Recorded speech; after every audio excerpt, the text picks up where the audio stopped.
without further ado, I'm going to bring on my better half. What is happening? Hey, guys. How are we doing?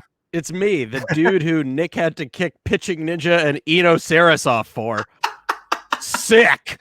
The guy in the basement. All right, if you guys don't know Alex Fast is my better half here at Pitchless. He's the vice president and FSWA award-winning writer, the one and only love of Dylan Bundy. You can find him on Twitter at AlexFast8. And we're about to learn some things about pitching right now, guys. So I got to just share my screen here. Is that how it works? It's exactly how it works, Fast. Okay, great. Everyone else figured it out without saying that on air. You know? It's totally fine. Yeah, everyone else also got an hour, Nick. You know, he requested to not have him do it. All right. No. I'm very happy. That talk was absolutely fantastic. And Nick, you know, we love you very much. And it was amazing. I mean, hearing them talk about some of those things, I feel like an idiot every single day. So it was kind of refreshing to hear them say that it's cool to feel like an idiot. I don't think Nick's with me anymore. Great. Okay, why don't we go ahead? This is all you. Okay, great. Why don't we go ahead and get started here? Go ahead. Let me hide this real quick. Cool. So, getting ahead, having success on the first pitch. So we spend a lot of time in baseball focusing on conclusions, right? Who recorded the most home runs? Who recorded the most strikeout? Who was, you know, what was someone's strikeout rate or put away rate or WOBA? These are critically important facets of the game for us to study, but we really often neglect how a player got to those conclusions, right? I mean, of course, we do plenty of analysis to try and figure out who's going to sustain their hard hit rates, who got lucky, but at least when it comes to pitching, we focus much more on results than process, right? Especially, you know, we're talking about spin rate and who's doing what and who's changing what, but it's always in the mindset of results as opposed to process. You cannot get to strike three, however, if you do not get to strike one. And recently, getting to strike one has been difficult, or at the very least, more treacherous, right? So batters are being much more aggressive on first pitches than ever before. What we're looking at here is a chart of swing percentage on first pitches. And I want you to keep in mind, this isn't swing and miss. It's just swing percentage. This gives us a good idea of how aggressive guys are in the first pitch. And the answer is very aggressive. Okay. All these charts, by the way, thanks to Nick Koloff. You can follow his work on Twitter at Koloff, Kollauf. Fantastic follow. Baseball Savant data only goes back to 2008, but it seems safe to say that batters in 2019 were more aggressive in 0-0 counts really than ever before. Batters swung at the first pitch a record-breaking 29.4% of the time in the 2019 season. This is not just an anomaly, as you can see. This is actually a trend. First pitch swings have been increasing every year since 2016.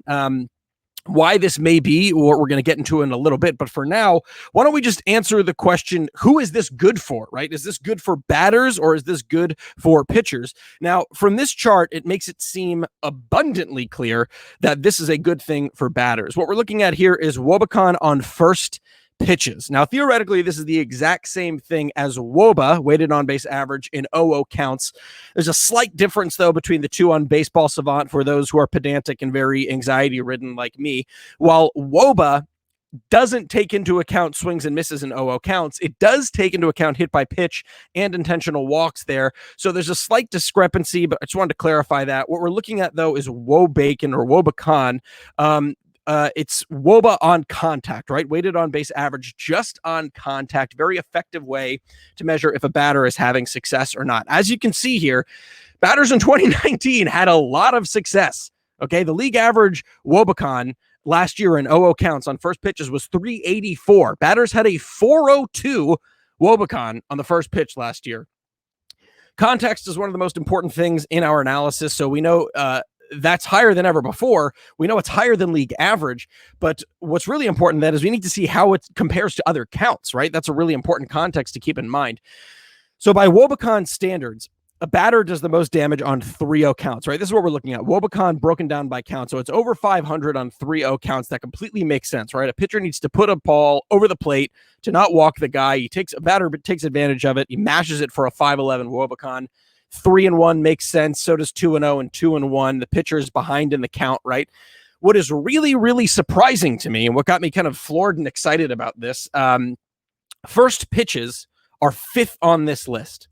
And crazier to me, first pitches are veritably the same in terms of WOBAcon as they are in 2-0 counts and 2-1 counts, right? That's insane to me. That really essentially means, by some measures, as soon as a batter steps up to the plate, the pitcher is behind in the count, right? If the Wobicon is the same on 1-0 and 2-1, he's pretty much already behind in the count, considering how aggressive guys are going to be. To me, that seems like a very definitive answer, right? First pitches are better for batters, right?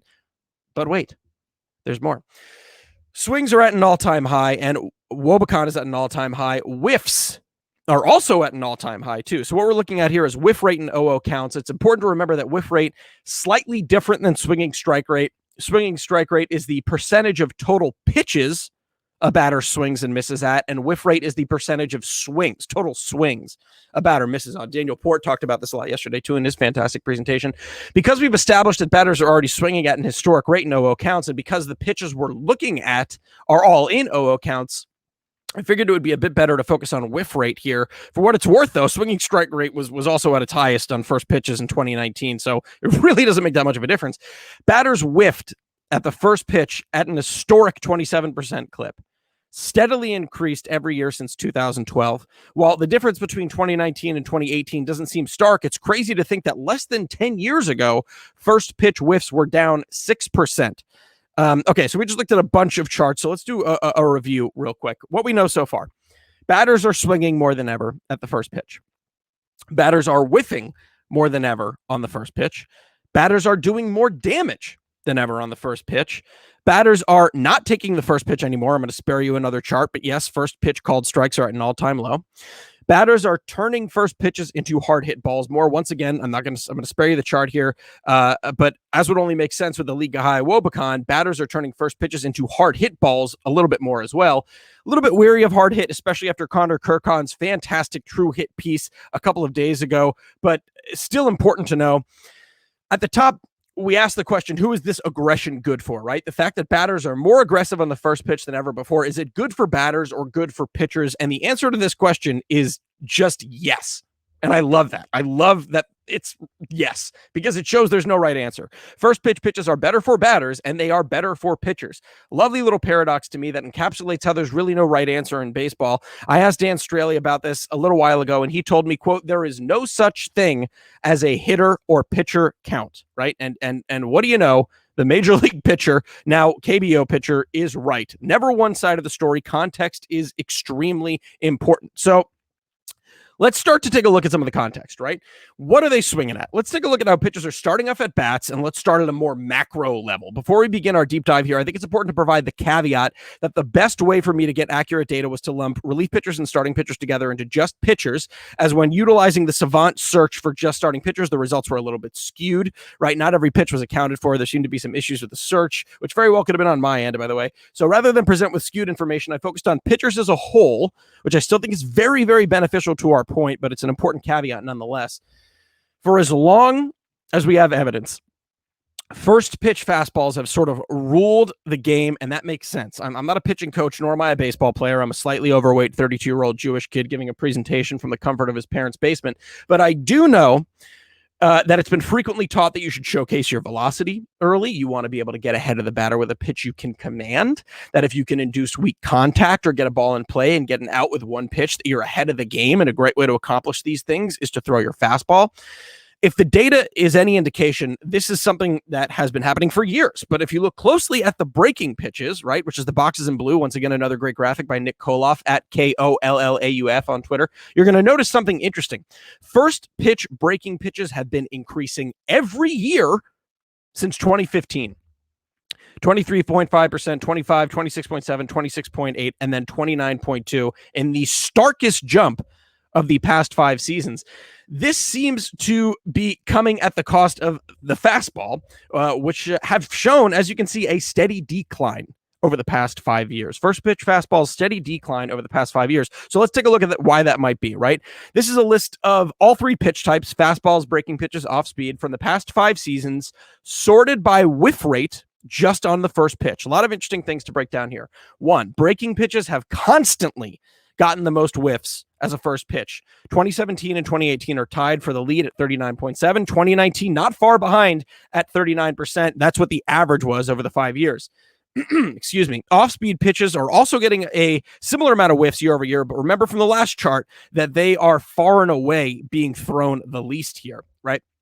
Fastballs get the least amount of whiffs by pitch type. But I do find it very, very interesting that they're the only pitch type to show a steady increase every year for the past 4 years, from 17.4 to 20.7%. That 3.3% gap, also the largest gap in that little sample size there. Very interesting to see.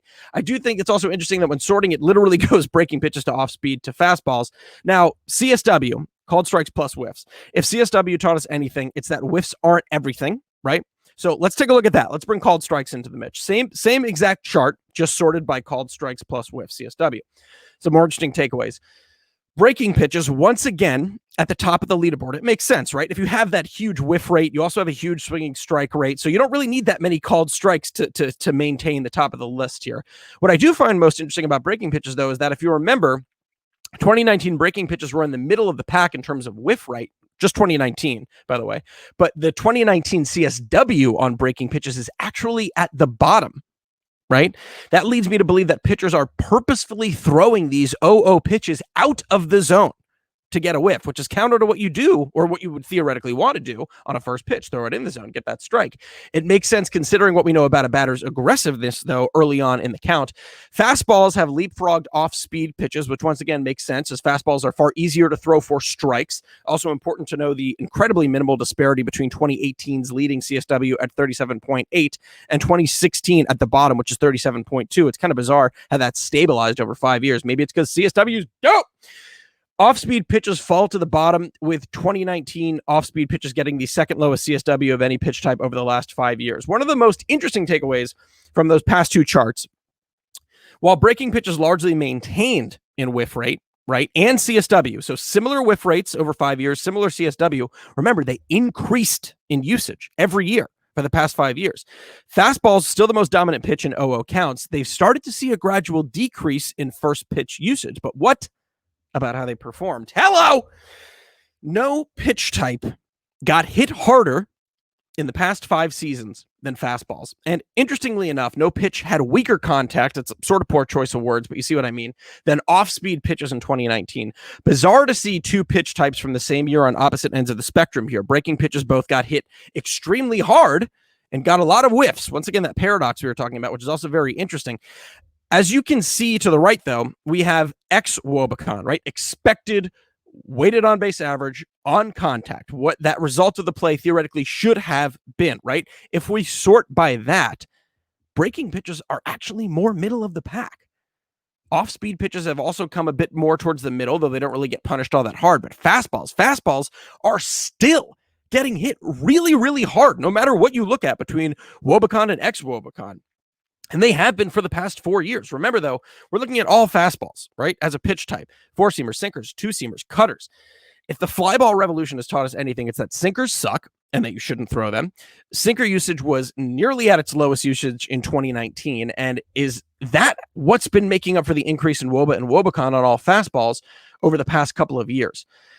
Is that what we can blame the decline of 0-0 fastballs on? The fact that no one wants to throw 0-0 sinkers or two-seamers anymore, is that what we can blame it on? To find out, once again, more context. It feels like Inception. We're going to have to go even deeper. Okay, a lot of colors here. I'm going to take this off because I'm starting to sweat in my parents' basement.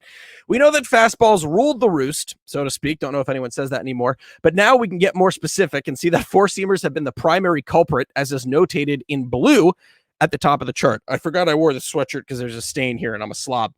If we focus on the lime green, we can see that two-seamers hit their peak in 2017, promptly fell off as first pitches. If we look at the black below, we can see that there was a brief renaissance for sinkers in 2018, but once again falls back in 2019. Cutters in purple, very interesting. Seeing a slight increase there every year since 2016. Thought that was very interesting. Two biggest takeaways and surprises really for me on this chart: the jump in slider usage and the jump in curveball usage. Sliders have increased every year for 5 consecutive years. 12.7% in 2015 to 16.1% in 2019. Remember, this is all over all of baseball, right? So while a 4% increase might not seem like a lot, that is thousands more pitches, right? Curveballs have done the exact same thing. They've increased every year for 5 consecutive years, 10.2% in 2015 to 13.1% in 2019. We showed in the previous slide that fastball as a pitch type still getting hit really hard.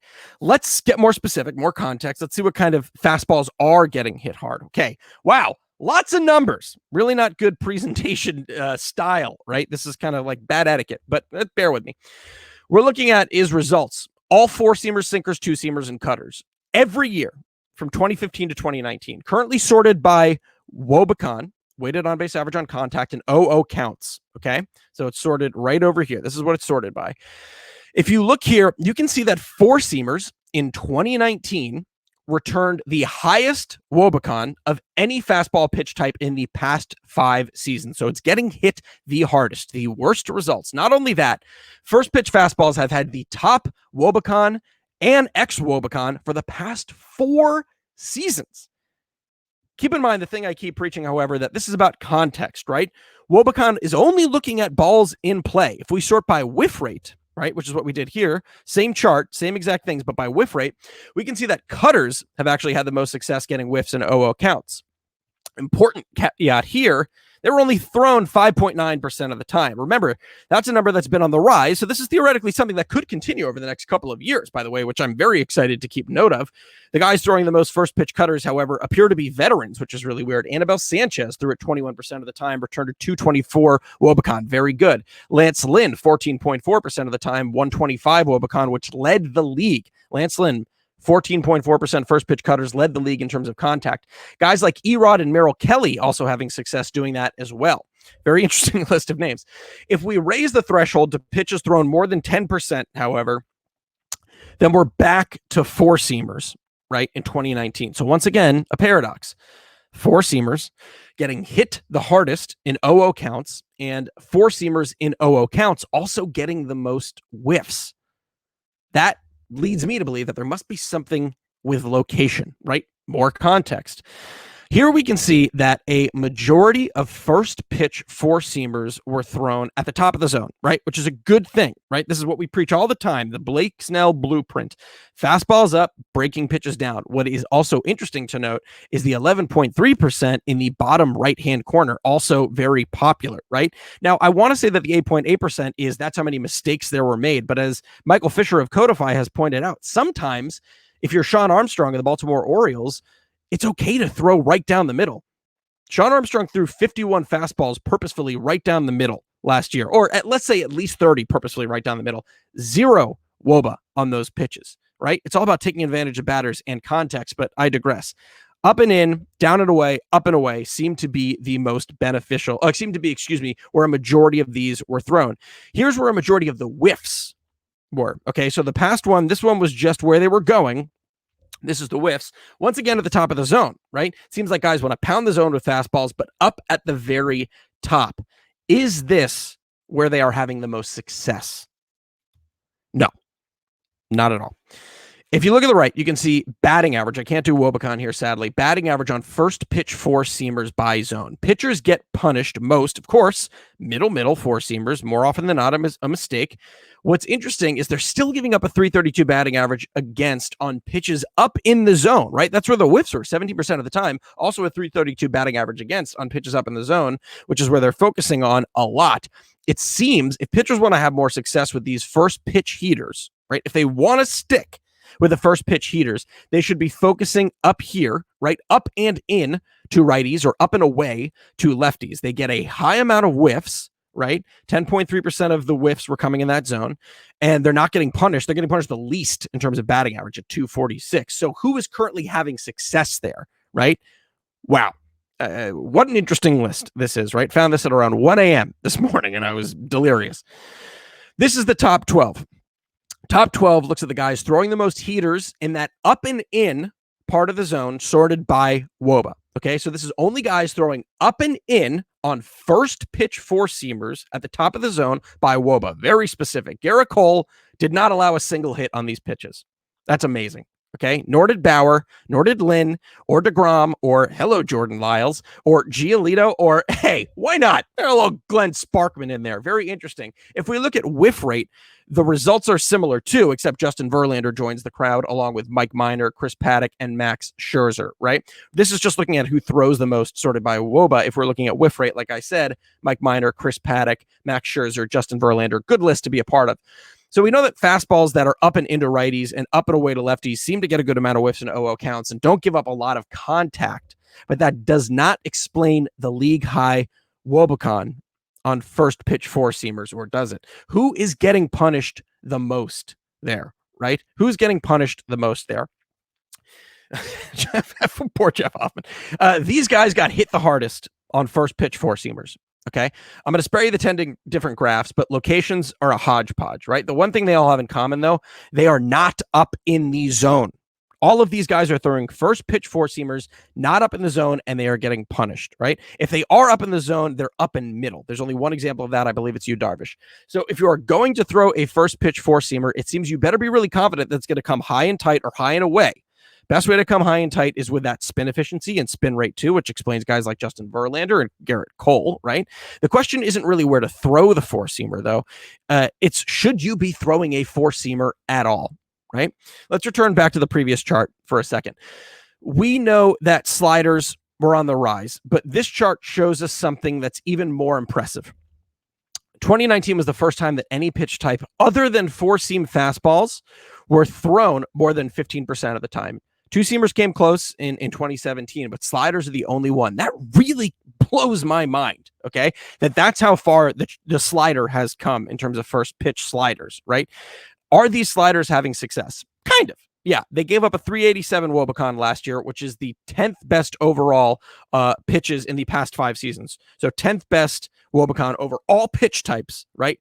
Fastball, four-seamer, slider, two-seamer, all those over the past 5 seasons. 374 ex-Wobacon, which was actually 6th best in the past 5 seasons. So yeah, pretty good, better than average. There's also this. Sliders have constantly had the highest whiff rate of any first pitch. And sliders from 2019 in particular had a fantastic 41.9% whiff rate. So where are all these sliders coming in? Right? Wow. What is that screenshot? I apologize that it's so grainy, but you can make it out. We had to talk about CSW and OO counts on breaking pitches had seen a steady decline, while whiff rate had seen a steady increase, right? We talked about that earlier on. We postulated that this was because pitchers were relying less on called strikes with breaking pitches and more on whiffs, right? Maybe they were throwing breaking pitches, first pitch breaking pitches out of the zone more and trying to get more whiffs there. Okay. Seems like that might be the case. That seems kind of obvious, this location, until you consider the count. Sliders down and away to righties or down at the feet of lefties are what you would really associate with a strikeout pitch, right? I would expect this to be where, guys are trying to put that slider on 1-2, 0-2, 2-2. But this is first pitch sliders. It looks like guys can have a lot of success if they use them 0-0. So who was doing that? Who was using the most 0-0 sliders down and away to righties? There's Luis Castillo again, followed by Shane Bieber, DeGrom, Tanaka, and then things get a little bit funky. These are just the guys throwing sliders down and away the most on first pitch counts. This is fun to know. Who's getting the most whiffs there? Who's having the most success there, right? Murder me! I must have checked this query 10,000 times. It just didn't make sense. I couldn't fathom it at 1:30. I can't fathom it now. I tweeted about this earlier today, and someone said, stick to baseball. And he was talking about because I had liked a political tweet, but I think he's really saying it because, why would I be tweeting about Dylan Bundy? That's not baseball. It's Dylan Bundy, right? I blacked out for a second. Sorry. This is a crazy list for Dylan Bundy to lead too. I mean, look at the disparity between first in Dylan Bundy, 64.1% whiff rate on sliders and 0-0 counts down and away, and 6th at Garrett Cole. You can double Garrett Cole's whiff rate on first pitch sliders down and away, and it's still not what Dylan Bundy is doing. Cy Young season. So what does this mean? Dylan Bundy has one of, if not the worst, fastballs in all of baseball, right? Guys love to pummel it. Take a brief guess at what his Wobacon was on his Woba, excuse me, on first pitch fastballs, and then double that, right? 591. 591 Woba on first pitch fastballs. That's terrible, especially when you consider how aggressive guys were being. So what does Dylan Bundy do every once in a while? He says, you know what? I'm throwing this first pitch slider for a ball because guys are probably going to swing and miss at it. And look, they did.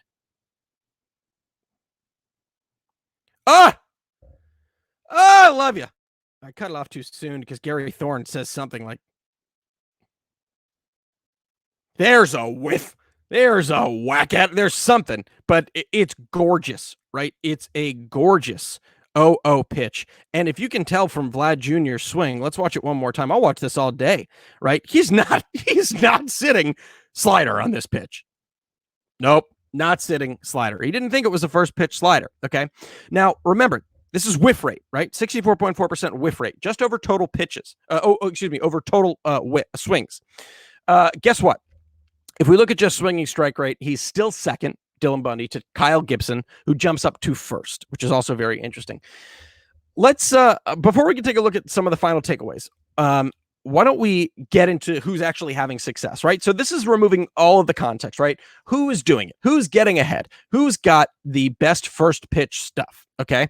Now, let me provide some context here. This is not F-Strike. And one thing my tomb will say is hated F-Strike. F-Strike takes into account contact, right? And if we're looking at F-Strike, we want to know who's getting ahead, right? We don't want to know who's, giving up first pitch hits. We want to know who's getting to 0-1 most efficiently. So if you take CSW rate, called strikes plus whiffs, and you add foul balls and you apply it to 0-0 counts, you get what I like to call true F-Strike, right? Who's actually getting ahead in the count, okay? One last thing about why I dislike F-Strike. If you look at F-Strike, Clayton Kershaw looks great. Clayton Kershaw looks really good. If you look at true F-Strike, I believe he's like 88th on the list, okay? It's a very deceptive metric, right? But let's focus on this list, true F-Strike. Scherzer, 62.1% of the time he's getting to 0-1. Unreal, right? How is he doing it? First pitch heater, low and away, or up and in, and then lefties, he's throwing curveballs, first pitch curveballs, which have also been on the rise. This is how he's getting success, right? He's doing what we saw earlier with fastballs, up and in, low and away, or throwing curveballs, right? Blake Snell, the Blake Snell blueprint is named after him. First pitch heater, he's going up and away to righties, so up and in to lefties, just as much success there as we've seen. Chris Paddock, very exciting name. First pitch heater, up and in. He gets ahead better than anyone, but he also struggles with 2 strikes more than anyone. Cole, Clevenger, and Verlander all have the exact same spot for their first pitches, okay? Heaters, up and in. That's it. What we proved earlier, where you can have success with heaters, if you're going to do it, where should you do it? That is where Cole is doing it. That's where Clevenger is doing it. And that's where Verlander is doing it. I figured that would be important to get out who's having success in 0 counts, because this is just a talk about 0 counts. Okay. I said I'd get to this a little bit later, and I wanted to address it. Why? Why are guys being more aggressive in 0 counts? They are. We know that. Why are they doing it? Some of this is conjecture, right? I can't give you a definitive answer. And if there's one thing we've learned from our talking pitching series, it's that Nick and I are idiots. And, sometimes a mound visit is nothing more than a guy being like, hey, your butt's looking good. In my opinion, why would you want to wait and get Clayton Kershaw's curveball, right? That's the end all be all of it. If I'm a batter, if I'm Nolan Arenado and I'm coming up against Clayton Kershaw, why am I going to let him get ahead 0-2 or 1-2 and throw his curveball, which is arguably one of the finest in the history of the sport, right? Okay. Why would I wait for that? You're not going to hit it. Why am I going to wait to get to Clevenger's slider, Flaherty's slider, Castillo's changeup? I'm not going to wait to do it, right? I'm going to wait and sit on that first pitch fastball. I'm going to be more aggressive there, and I'm going to take my chances there, okay? Yeah, you might fall behind, but remember, the Wobacon or Wobacon in 1-0 and 2-1 counts is just as good, right? So that would actually be first pitch balls. But either way, you're going to have success if you swing there. That's just my opinion. Swing away early. That's what batters are thinking, okay? Remember, no pitcher in baseball, bigger disparity between true F-Strike and F-Strike than Clayton Kershaw. Doesn't mean I'm out on him, but just important to know. Fastballs are getting demolished in 0 counts. Highest Wobacon in what could be league history was on first pitch four seamers in 2019. Breaking pitches have maintained high whiff rates while seeing a usage increase, right? Breaking pitches getting whiffs forever in 0 counts. And even with this increased usage, they've maintained, which is very exciting. It's not just sinkers that are to blame. It's actually four seamers. You can't blame the 5-ball revolution entirely on fastballs getting hit harder. First pitch breaking pitches are on the rise. Pitchers may be starting to adjust. Up and in is the way to go. If you're going to elevate, make sure you miss outside of the zone. This is great for guys with rising fastballs, like we talked about with Verlander. And if you miss, remember, it's no big deal. You're already theoretically behind in the count. You're already 1-0 or 2-1, according to Wobacon or Wobacon. Breakers low and away are the way to go. Do not be afraid to throw them on 0-0 counts. Guys are having success throwing them, like Dylan Bundy. The game is changing. Who puts a comma there? You may have noticed that my last 2 points hit at something that's sort of sacrilegious, right? It's okay if your first pitch is a ball. If 0-0 is the same as 1-0 and 2-1 by Wobacon or Wobacon, are first pitch strikes even important? It sounds sacrilegious to a nerd like me. I think you can make the argument that no, not necessarily. First pitch strikes are not that important. If 0-0 counts and 1-0 counts have the same Wobacon, then the difference between 1-0 counts and 1-1 counts and 0-0 counts and 1-1 counts, if that's the same, the difference between them, it doesn't matter. Why wouldn't a starting pitcher start with a breaking or off-speed pitch, right? Even if it misses. They didn't get hit as hard as first pitch fastballs, and it seems that most batters are just going to swing at anything nowadays anyhow, Javier Baez. It's not even an issue of execution either. That first pitch breaking off speed pitch does not need to be in the zone. It's okay if a pitcher misses because 1-0 is yielding the same results as 0-0. Every batter is different, right? I can talk about this all I want. Every batter is absolutely different, right? Mike Moustakas saw more 1-0 counts than anyone. So his approach is going to be different. Same with guys like Rizzo and Corey Seager, but here are some other names that are not being aggressive. 0-0. Okay, these are the guys who are like, you know what? I'm not going to do what everyone else is doing. I'm going to do the old thing. I'm going to sit and wait and get my pitch. Gerard Dyson, Jason Hayward, Aledmus Diaz, Matt Beatty, Adam Frazier. That kind of rounds out the top 10 along with Rizzo, Moustakas, and Seager. Not really guys I associate as offensive powerhouses that pitchers continue to struggle with, right? Not having a lot of problems with Gerard Dyson. From a context-neutral perspective, this makes sense. Sort of echoes what Nick and I frequently preach. Fastballs high, sliders low. The point of this is what happens if you reverse the order, right? You go sliders low and fastballs high, right? Not necessarily saying that when we say that, Nick and I mean, hey, always start fastballs low and always go sliders, fastballs high and always go sliders low. But what happens if you reverse it, right? I'm curious with that. If you start to pitch backwards a little bit more, it could be the way that the sport is starting to move. The reason this gets me so excited, why I wanted to present on this very thing, is that we're seeing a trend happen before our very eyes. We're seeing game theory in motion. The game is adjusting, right? And that's really, really, really exciting to me. The fly ball revolution isn't going to last forever, right? And this could theoretically be the way that we usher in a new age of the sport. It looks like Dan Straley was right after all, right? There is no such thing as a batter or a pitcher's count. So that's going to do it. I hope that was enjoyable. I can't wait to find out that that I wasn't even on the entire time, that my mic was off or something. Let me stop sharing. You did great, Fast. Oh, good. Hi. Oh, hey, you can hear me? You're good. Oh yeah. We it's saw really, the entire thing. It's a really strange experience sitting in your parents' basement just yelling at no one. All right. So I want to mention a few things. One, I kid you not. I mean, you guys saw the tweet at 1:30. I'm finishing up the poker thing, and Fast starts sending me all this dumb Bundy stuff when he was supposed to be asleep and everything. I mean, that just is Alex Fast in a nutshell. That was awesome. And I think actually it was kind of interesting. I love the fact that Cole and Bundy were just completely different. Yeah. I mean, 11-32 for Cole, and then it was 27-39. I mean, you can make a case about small sample size there. Like, okay, it was only 29 or so, whatever. That's a huge gap to cover, though. Yeah, and that wasn't like from the first to like the 80th. That was within the top 10 or so. Yeah, with that, and that was just how much so Dylan Bundy is going to just be amazing as an angel, clearly, because they're going to be like, all right, just no more sliders. If he's willing to. If he's willing to, right? That's sure. what it's always going to come down to, and it's what the thing that like it'll finally answer if it's the Orioles organization or him. But you bring up an exciting point too, because you're totally right. It's a small sample size, right? Right. It is a small sample size. But what's exciting about that is like those small sample sizes could theoretically be organizations seeing if this is what's going to stick. And when it's having that much success, then like, all right, let's do it even more. You know what I mean? Like, okay, let's give it a shot. Did we acknowledge what Cal Ripken behind you on the left? No, we didn't. You probably made a shrine. I'm really happy. Today, if I recall correctly, my uncle Steve let me know today was the day his streak began. Oh, is that right? It is. And these were in my childhood bedroom, and I figured if I'm going to be in my parents' basement, I should have them up as a shrine. Wow, May 30th, 2020, it started for Cal Ripken. It starts today. And then went to do it. All right, guys, by the way, if you have any questions about this, please leave them here. We have some time, of course, with Alex Fast. This is great. So is this going to come out as an article? Are you going to extrapolate more on this on the site? I hate when you ask me that. I know.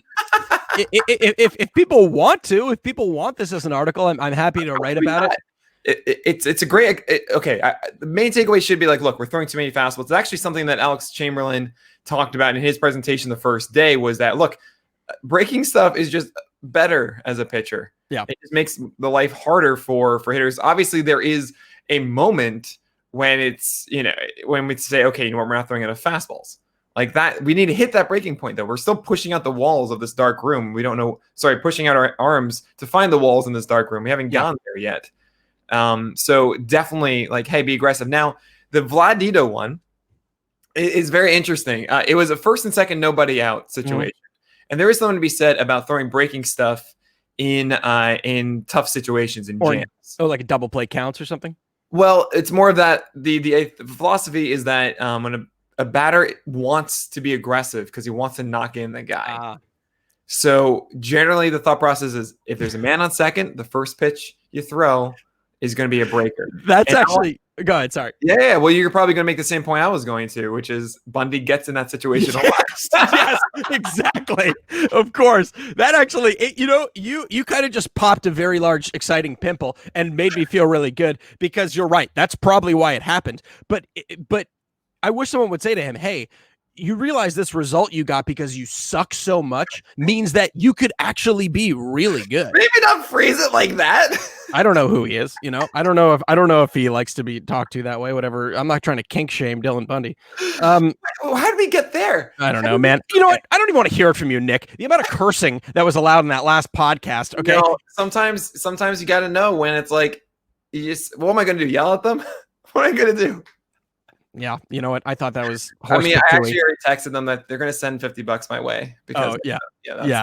Pretty good. Of course. Yeah. No, but there's another thing that you brought up that I think I'd be remiss if I didn't mention, which is that, like, it's so easy for us as analysts to be like, oh, why aren't you throwing your first pitch slider anymore?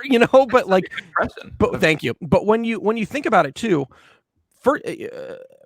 the mentality of a pitcher going from 0-0 to 1-0, they're not thinking, hey, man, Alex Fast's presentation says that Wobicon is actually just as beneficial on 1-0. So, like, they might think, like, I don't want to get behind, man. I don't want to get behind. I want to attack, and I want to get to 0-1.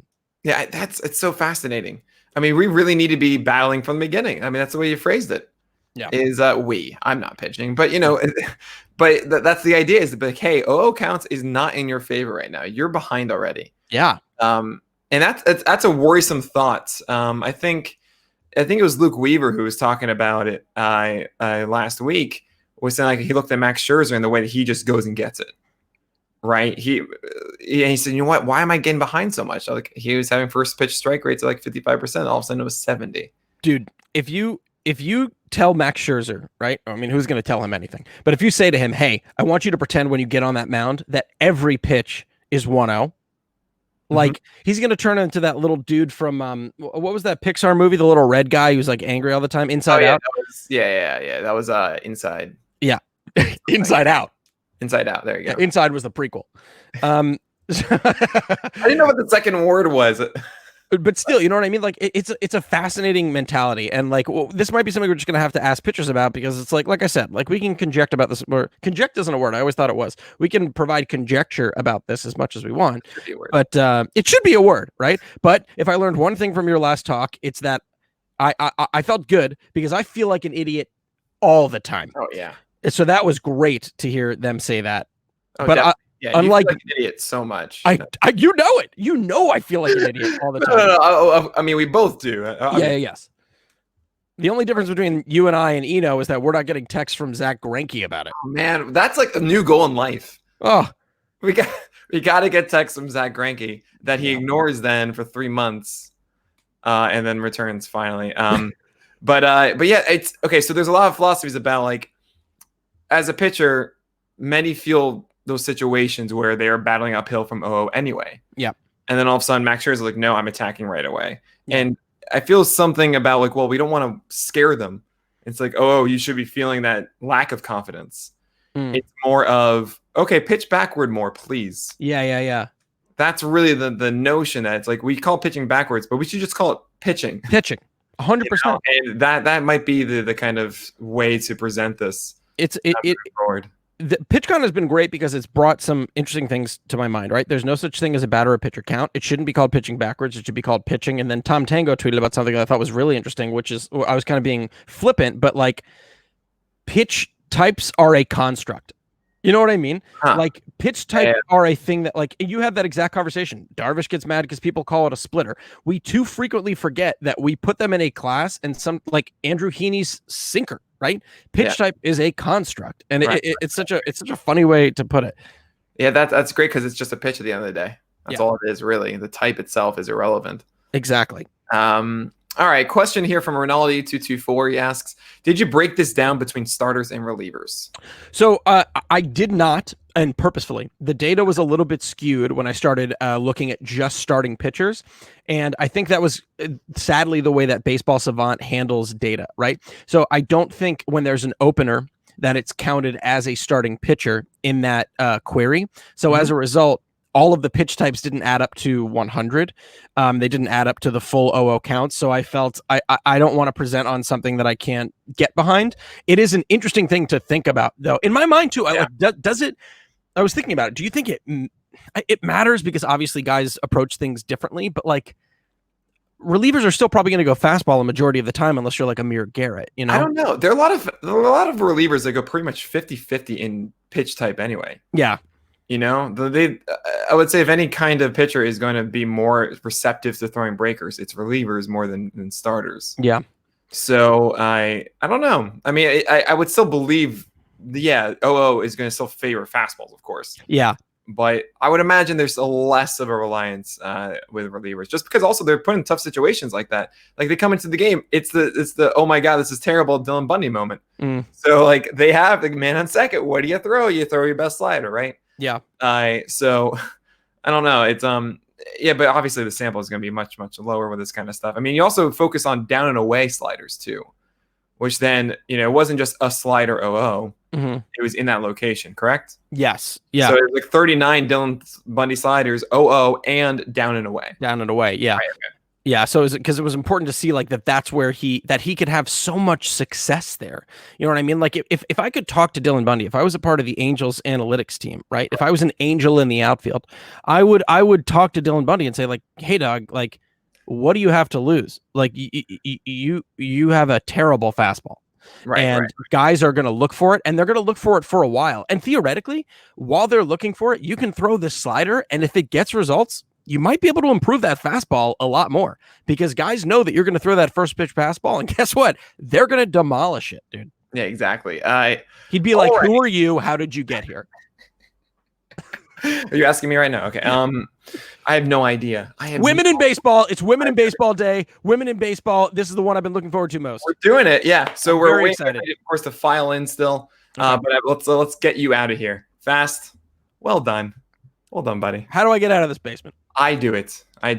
So I mean, it's at my whim. All right. No, I just mean, how do I leave in life? I've been here for years. Help me. All right. I'll see you, buddy. Bye. All right. That was awesome, Alex Fast.